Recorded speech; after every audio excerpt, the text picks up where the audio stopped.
যুবসাথী নিয়ে বিরাট বড় আপডেট। আপনি যদি এখনও যুবসাথীর টাকা না পান তাহলে আপনার জন্য ভিডিওটা অবশ্যই খুবই গুরুত্বপূর্ণ।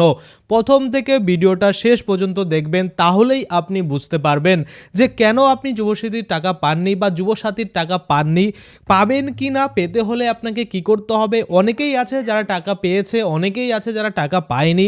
আদৌ আপনাদের অ্যাকাউন্টে টাকা ঢুকবে কিনা, কারণ আপনারা সকলে জানেন যে একবার ভোট ডিক্লারেশন হয়ে গেলে নতুন করে কিন্তু টাকা দেওয়া হয় না। তো সেক্ষেত্রে আপনাদের অ্যাকাউন্টে টাকা ঢুকবে কিনা সমস্ত কিছুই কিন্তু আজকে আমরা এই ভিডিওর মাধ্যমে দেখে নেব। তো অবশ্যই আপনি যদি এখনও যুবসাথীর টাকা না পেয়ে থাকেন 1500 টাকা আপনার অ্যাকাউন্টে, তাহলে ভিডিওটা শেষ পর্যন্ত কিন্তু দেখবেন। তো সরাসরি বলছে যে যুবসাথী নিয়ে বড় আপডেট, ভোটের আগেই কি টাকা। দেখুন, ভোট ঘোষণা হওয়ার পরে নতুন করে কোনো স্কিমের টাকা কিন্তু দেওয়া হয় না। তাহলে এই যে আগে থেকে যে ঘোষণা হয়েছে স্কিমগুলো, সেগুলোর টাকা কি দেবে না? অবশ্যই সেটা কিন্তু আপনারা শেষ পর্যন্ত দেখবেন, তাহলেই বুঝতে পারবেন। দেখুন, বলা হয়েছে ভোট ঘোষণা হলেও যুবসাথীর কাজ বন্ধ হচ্ছে না। অর্থাৎ আপনারা সকলেই জানেন যে যুবসাথীর যে আবেদনগুলো অফলাইনে পড়েছে, সেই যুবসাথীর আবেদনগুলো অফলাইনে পড়ার কারণে তাদের এন্ট্রি কিন্তু এখনও হয়নি। আপনারা দেখবেন এখনও তাদের এন্ট্রি কিন্তু চলছে। তো সেই কারণেই বলছে যে ভোট ঘোষণা হলেও যুবসাথীর কাজ বন্ধ হচ্ছে না, অর্থাৎ কোনো রকম কাজ কিন্তু বন্ধ থাকবে না, এন্ট্রির কাজ কিন্তু চলবে। আবেদনকারীদের প্রশ্ন ও অভিযোগের দ্রুত সমাধানের লক্ষ্যে বিশেষ হেল্প ডেস্ক অর্থাৎ স্পেশাল হেল্প ডেস্ক চালু করা হয়েছে নবান্নের তরফে। আপনারা যদি এই বিশেষ হেল্পলাইন পেতে চান, তাহলে কিন্তু অবশ্যই আপনাকে এই যে হেল্পলাইনে ফোন করে আপনাকে কিন্তু আপনার যে জিজ্ঞাসা আছে সেগুলো কিন্তু করতে হবে। কেননা আপনাকে আপনার ইনকোয়ারির জন্য অনেকেই আছে, অনেক রকম সাজেশন দেবে, সেটা আপনি না করে এই যে হেল্পলাইন নাম্বার, সেখানেই কিন্তু আপনি যোগাযোগ করতে পারেন। এবার এই যে দেখুন এখানে কি বলেছে, যে এই নির্দেশিকায় জানানো হয়েছে department of youth services and sports অধীনে এই হেল্প ডেস্ক কাজ করবে, বা এই যে নাম্বার সেটা কিন্তু কাজ করবে। আমি যদি আপনাদের দেখানোর চেষ্টা করি সেই হেল্প ডেস্ক, আপনারা দেখতে পাচ্ছেন, আমি আপনাদের একটা ইসে দেখাই। দেখুন, আমি গুগল খুলে নিয়েছি। গুগল খুলে এখানে যদি আমি সার্চ করি যুবসাথী সার্চ করার সাথে সাথে আপনারা দেখতে পাবেন এই জায়গাটায়ও কিন্তু একটা হেল্পলাইন নাম্বার দেওয়া হয়েছে। আপনারা দেখতে পাচ্ছেন, এই যে স্ক্রল করে এখানে যাচ্ছে, এই যে আমি এদিকে এটাকে সরিয়ে দিই, আপনারা তাহলে ভালো করে দেখতে পাবেন। দেখুন, এই জায়গাটায় কিন্তু একটা হেল্প ডেস্ক নাম্বার দিয়েছে। আপনার যা সমস্যা তার সাথে সাথে কিন্তু ইমেল আইডিও দিয়েছে। তো আপনি কিন্তু এখানে বলতে পারবেন, সেটাই কিন্তু এখানেও দেওয়া হয়েছে, যে এই যে হেল্প ডেস্ক বা স্পেশাল হেল্প ডেস্ক বা এই যে মানে হেল্পের জন্য নাম্বারটা দেওয়া হয়েছে, এখানে কিন্তু আপনারা ফোন করতে পারেন এবং ফোন করার পরে আপনাদের যাবতীয় যে সমস্যা সেটা কিন্তু আপনি বলতে পারেন।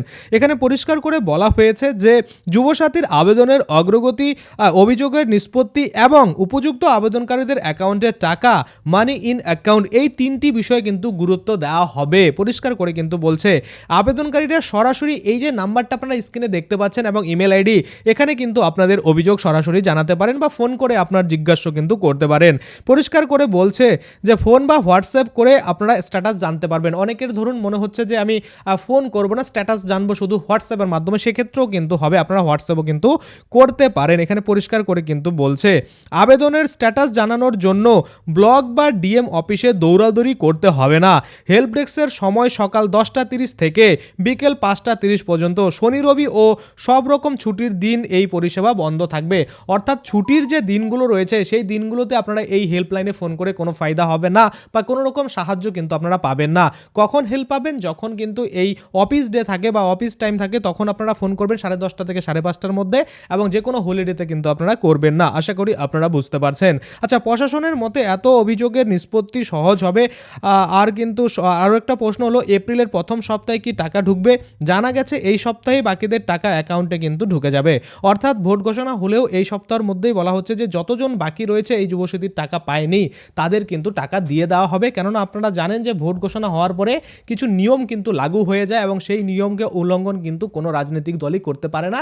সেজন্যই কিন্তু বলা হচ্ছে এই সপ্তাহের মধ্যেই আপনারা সকলেই টাকা কিন্তু পেয়ে যাবেন। কারণ এই যে অফলাইনে যারা আবেদন করেছে তাদেরই কিন্তু সমস্যা, আর যারা অনলাইনে আবেদন করেছে তাদের প্রত্যেকেরই অ্যাকাউন্টে কিন্তু মোটামুটি টাকা ঢুকে গেছে। যেমন অনলাইনে 90% মানুষ টাকা পেয়েছে, কিছু কিছু মানুষ, শুধু 10% মানুষ এমন রয়েছে যারা টাকা পায়নি। হয়তো তারা টাকা পাবে না বা তাদের কোনো সমস্যা রয়েছে। কেমন সমস্যা? অনেকের অ্যাকাউন্ট নাম্বার লিখতে গিয়ে ভুল করে দিয়েছে।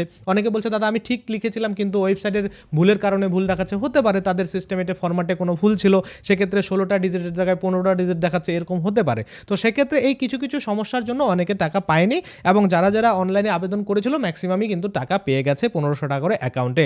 লাস্ট আমরা যদি দেখি 15ই মার্চ একদম লাস্ট যেটা ছিল সবাই কিন্তু টাকা পেয়েছে।